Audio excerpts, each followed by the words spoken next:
इस वीडियो में सीसीटीवी से रिलेटेड जो सवाल पूछे जाएंगे उन सारे सवालों को इस वीडियो में लिया गया है। आपसे एक सवाल ये पूछा जा सकता है कि एक अच्छे सीसीटीवी एग्जीक्यूटिव के क्या गुण होते हैं, उन गुणों के बारे में बताइए जिससे एक व्यक्ति अच्छा सीसीटीवी एग्जीक्यूटिव बन सकता है। तो आप इसका जवाब इस तरह से दे सकते हैं कि सर, एक अच्छे सीसीटीवी एग्जीक्यूटिव के लिए 5 गुण होने अनिवार्य हैं। सबसे पहला ये, उसमें ऑब्जर्वेशन पावर अच्छा होना चाहिए। दूसरा, जो आपने सीसीटीवी मॉनिटर पर देखा उसको एनालाइज करने की क्षमता होनी चाहिए। तीसरा, एनालाइज करने के बाद आप उसे रिपोर्ट बनाने की क्षमता अच्छी हो और उस रिपोर्ट को कंसर्न एचओडी या कंसर्न जो पर्सन है उनके पास भेजने का तरीका आना चाहिए।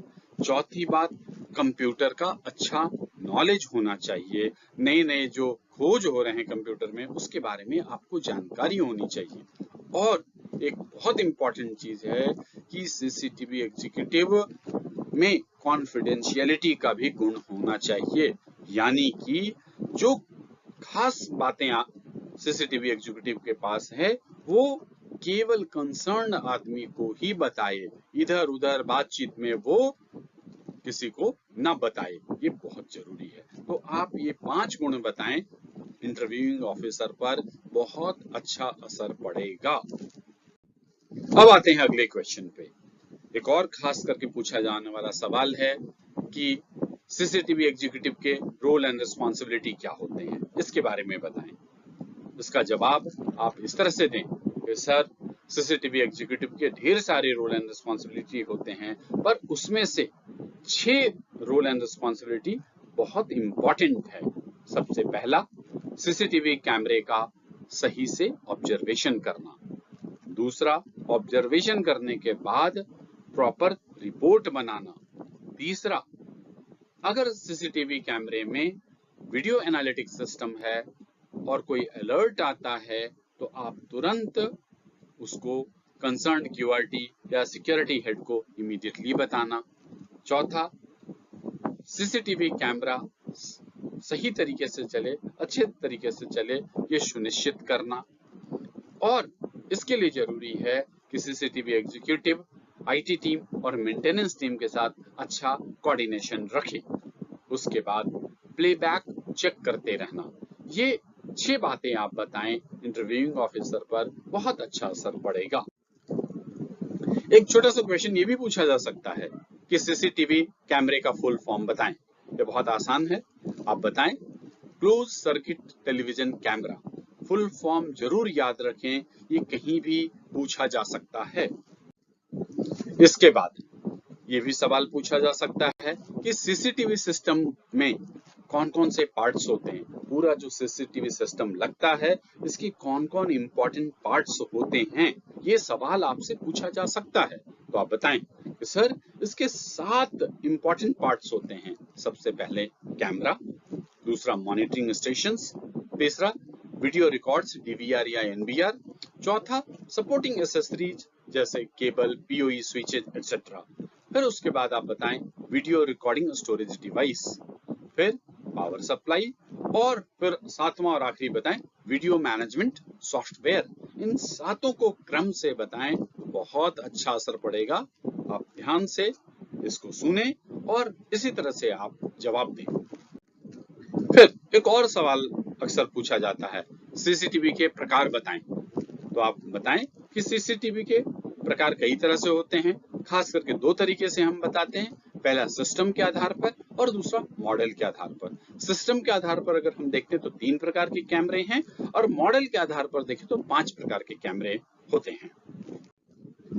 आपसे ये भी सवाल पूछा जा सकता है कि आईपी कैमरा, एनालॉग कैमरा और वायरलेस कैमरा के बारे में बताइए। आप बताएं कि आईपी कैमरा यानी कि इंटरनेट प्रोटोकॉल से, इंटरनेट से चलने वाले जो कैमरे होते हैं उसको इंटरनेट कैमरा, आईपी कैमरा बोलते हैं। ये आधुनिक किस्म का कैमरा है। दूसरा एनालॉग कैमरा। एनालॉग कैमरा जो होता है परंपरागत तरीके से चलता है, इसमें पावर और लैंड के दोनों के कॉम्बिनेशन से ये एनालॉग कैमरा चलता है। तीसरा कैमरा है वायरलेस कैमरा। ये भी इंपॉर्टेंट है। वायरलेस कैमरा में DVR NVR की जरूरत नहीं पड़ती है। वायरलेस कैमरे को हम किसी भी वाईफाई के द्वारा अपने मोबाइल से कनेक्ट कर सकते हैं। ये बहुत ही सुविधाजनक कैमरा है। अब उसके बाद ये भी पूछा जा सकता है कि डोम कैमरा, बुलेट कैमरा और पिटीजेट कैमरा क्या है, ये क्या होते हैं, ये क्यों लगाए जाते हैं, कहाँ लगाए जाते हैं, इस तरह के सवाल पूछे जा सकते हैं। तो इसका जवाब एक एक करके आप दें। जैसे कि डोम कैमरा है, डोम कैमरा के बारे में आप बताएं कि इसके नाम से ही पता चलता है कि ये डोम का मतलब होता है गुंबद के आकार का, यानी कि इसका जो आकार होता है वो गुंबद के आकार का होता है, गुंबद के आकार का होता है। ये डोम कैमरा आमतौर पर बंद एरिया में, इंडोर एरिया में लगाया जाता है, जैसे कोई दुकान हो गया, कमरा हो गया, रिसेप्शन एरिया हो गया, ऑफिस हो गया, लॉबी हो गया, इन सबको कवर करने के लिए ये कैमरा लगाया जाता है। उसी तरह से अब आगे आप बुलेट कैमरा का भी जवाब दे सकते हैं। ये कैमरा बाहर लगाया जाता है, वाटरप्रूफ होता है, इसका इस्तेमाल बाहर की एरिया को देखने के लिए किया जाता है। ये एक सिलेंड्रिकल आकार का होता है, आप इस चित्र में भी देखें। और ये जो बुलेट कैमरा है, एनालॉग कैमरा, एनालॉग HD या IP, हर एक प्रकार के कैमरे में ये बुलेट कैमरा उपलब्ध होता है। पिटीजेट कैमरा, पिटीजेट कैमरा का फुल फॉर्म भी पूछा जा सकता है। इसका फुल फॉर्म होता है pan, tilt and zoom camera, यानी कि आप इसको इधर से बाएं से दाएं भी कर सकते हैं, इसको ऊपर से नीचे भी कर सकते हैं, टिल्ट भी कर सकते हैं और जूम इन जूम आउट कर सकते हैं, यानी कि कोई चीज बहुत दूर है तो आप उसको नजदीक ले जा सकते हैं और उसको अच्छे तरीके से आप देख सकते हैं। तो इसमें जूम इन जूम आउट की फैसिलिटी बहुत अच्छी है। एक और बड़ा अच्छा इसमें फीचर है ऑटोमेटिक ऑब्जेक्ट ट्रैकिंग, यानी कि आपने अपने कैमरे में, पिटीजेट कैमरा में ये फीचर डाल रखा है कि अगर बाउंड्री वॉल के पास कोई आदमी दिखे तो उस आदमी को वो ट्रैक करने लगेगा। तो इस तरह से ऑब्जेक्ट ट्रैकिंग का ऑटोमेटिक सिस्टम पिटीजेट कैमरा में लगा हुआ है। ये आप बताएं, बहुत इंटरव्यूइंग ऑफिसर पे असर पड़ेगा, उनको ये लगेगा कि आपको कैमरे की नई चीजों के बारे में जानकारी है। इसके अलावा कुछ और भी कैमरे होते हैं, इंफ्रारेड कैमरा, फिश आई कैमरा। इंफ्रारेड कैमरा जो होता है कि वैसे कैमरे जो कि इंफ्रारेड निकलते हैं, जिसमें थर्मल इमेजिंग के जरिए होता है। इसका फायदा ये होता है कि दिन के साथ साथ रात में भी अच्छे तरीके से दिखलाई पड़ता है।